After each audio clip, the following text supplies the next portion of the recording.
Eugene Padayo.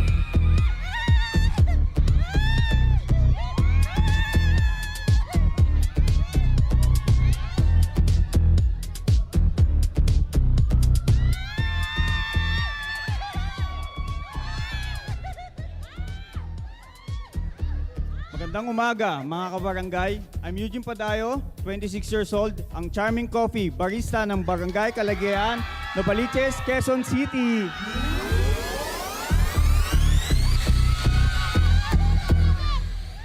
Ayan na! I-welcome natin sa LT Eugene Padayo! Good morning, Hello po. Good morning, Eugene! Kalma! Kalma! Tubig! Easy. Tubig po para sa mga... Tubig para sa mga kababayan! Tubig! May... Wow! Wow! Isa pa nga! Isa pa nga! Isa pa nga! Kunyari na himatay! Ah! Wow! Grabe! Nahimatay talaga! Eugene! Kaya lang, Kumusta? parang ayaw- Ayos lang po, ayos lang po. Isa pa, ate. Ay, sabi niya ate. Para nag-aalangan silang saluhin. Ha? Natatakot silang saluhin. Hindi ka sinaluagan, natakot, kinabahan silang bumagsak eh. Yun lang. Sementado tayo. Yun lang. My friend, eto na! Kasama na natin ngayon ang ating coffee barista. Talaga naman nakaka-inspire ng kanyang kwento. Thank you po, thank you ha? po. Bukod sa kagwapuhan, abay, napakahusay din. Gusto kong malaman paano ka napasok sa pagiging barista. Anong meron? Nag-start po yun kasi gustong-gusto ko po talaga yung kape. Mahilig ka sa kape? Yes po. Okay, and then? And then, napasok po ako dyan dahil gusto ko po sana magtimpla po ng mga kape. Gusto ko talaga So, po. meaning pinag-aralan mo ang pagiging barista? Wala po akong knowledge po talaga. As in, zero knowledge po. Pero, eto, ang pagkakaalam ko, pumasok ka ng coffee shop. Yes po. Doon ka ba nag-aral? Doon na ka po ba ako nag-training. tinuruan? Yes, ma'am. Bakit?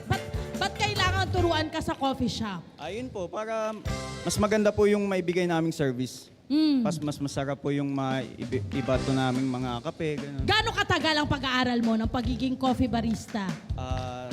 Bago mo medyo- talagang masabi na na-master mo na ang paghahalo-halo ng mga kape. Kasi hindi rin ganun kadali yun, ha?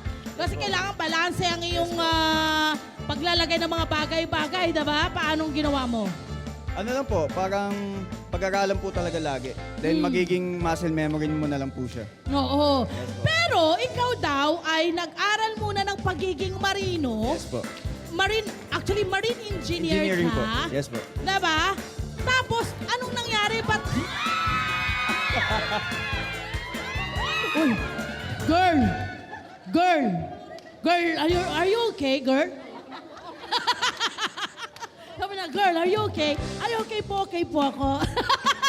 Dapat kaya nga, ay, okay po ako. Ano pa yung number niya? Ganon dapat! Talaga marunong. Eto na. So, nag-change ka. Yes po. For isang SEM lang ang pinasok mo sa Opo. pagiging marine engineer. Half SEM po. Tapos, naging ano ka na? Ano nang Tourism pinasok? po. Tourism! Bakit naisipan mo na tourism naman ang pasukin mong kurso? May plan din po kasi ako total dahil yung mga friends ko po, mga flight attendant din po. Gusto mo maging flight Yes attendant? po. Lapit! sabi ng mga babae, ano to? Taplis lang? Hangin lang ang ano, diba? Tapos, nag-graduate ka na. Yes, ma'am. Bago ka nag-graduate, ito na yung pumasok ka ng pagiging barista sa huling taon ng iyong pag-aaral. Tama ba? Yes po. At working student? Paano Yes ka po. napasok na maging working student? Bakit ka nag-decide na maging working student? Para makatulong din po kay mama sa Oo. pamilya ko po. In what way ka nakakatulong? Sa kita mo ba ito? Yes po. Ano yung naitutulong mo ng kita Mga mo? malilit lang na bagay po na tulad ng pagbayad ng kuryente. Oo. Siyempre, alam naman natin lahat ang epekto ng kape sa tao. Iba-iba. Yes po. So base sa yung karanasan, ano yung mga bagay na nai-share mo sa mga bumibili at umiinom ng iyong kape na hinahanda? Ano napapansin mo? Mga reaksyon nila. Ayun po, nasasarapan naman po sila. Oho. Then, una, pagpasok po nila siya, parang Oho. nasimangot sila. Pag inom po nila ng kape, yun po, nakangiti na po sila. Di ba? Totoo naman!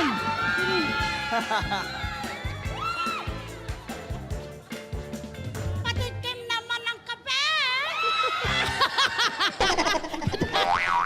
May bayad po yun, may bayad. May bayad. Pero, pinasok mo rin ang pagiging content creator. Yes po. Bakit? Anong meron sa pagiging content creator? Dahil gusto ko na po talaga maging maging model po. Maging what? Model po. Model! Yes po. Model, pero bago mo pinasok ang pagiging content creator, meron ka bang mga values muna na pinag-aralan kung paano magiging isang responsible na content creator? Kasi yun yung minsan, Wala. create lang ng create eh, hindi ba? Sa'yo, ano yung mga values na meron ka na gusto mong i-share sa ating mga kababayan? Wala naman po siya nagturo, pero parang natutunan ko na lang po siya. Bali, ang ginawa ko lang po, respect lang po. Yun! Yes po. Totoo! Respect lang po talaga. Uy! Isa pa. Pakita mo sa kanila yung ginagawa mo. Ready? Parang mahihimatay ah. Okay, may tanong daw ang ating mga barangay. Halika rito sa gitna, my love. Ito ang tanong sa ating mga barangay kay Eugene, my friend. Ano nga ba mga katanungan nila? Okay, marami. Bukod sa nagpapagawa rin sila ng kape. Anong pangalan mo, mami? I'm Jacqueline Visario po. Ayan, pingin kape, sabi mo kanina. Opo. Pingin kape. Nakaka-apekto ba ang mood of feelings mo sa mga titimpla mong kape? Paano mo nasisiguro na lagi itong Ay, masarap? gusto ko yun. Oo nga. Ay.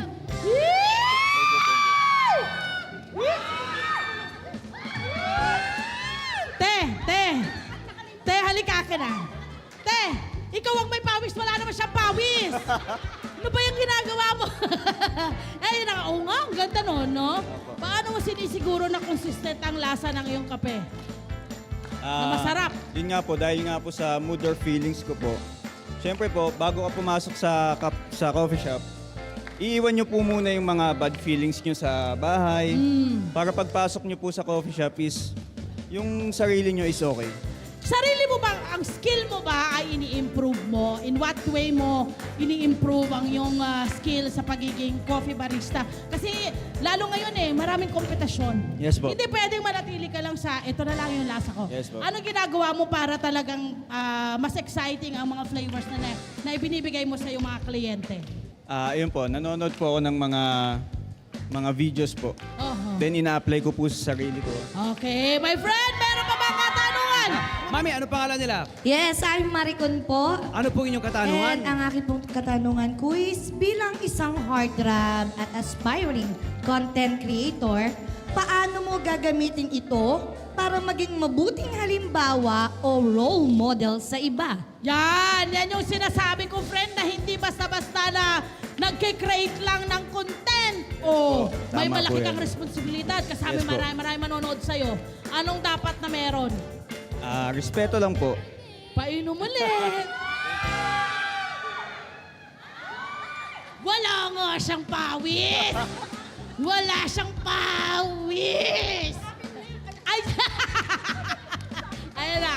Ano nga bang yung kasagutan sa kanyang katanungan? Ayun po, dahil ayun naman po yung ginagawa ko simula una, ginagawa ko pong magpakatotoo lang po.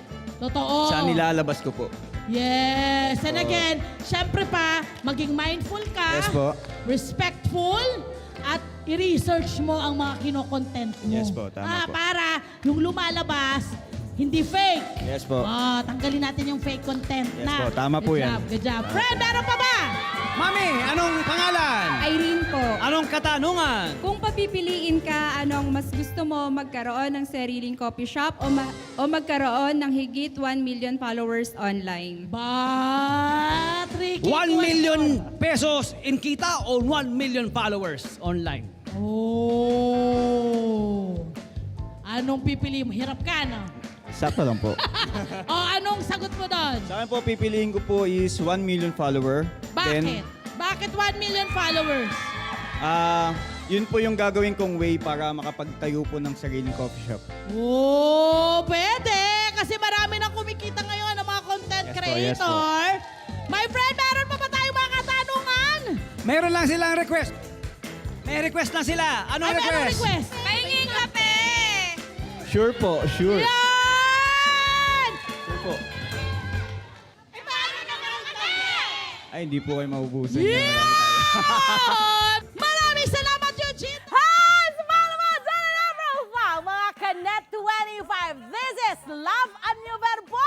For more love, Tunipet, and Arafang updates, just click the subscribe button and follow us on our Net25 social media pages at Net25 TV and Net25 Entertainment Facebook.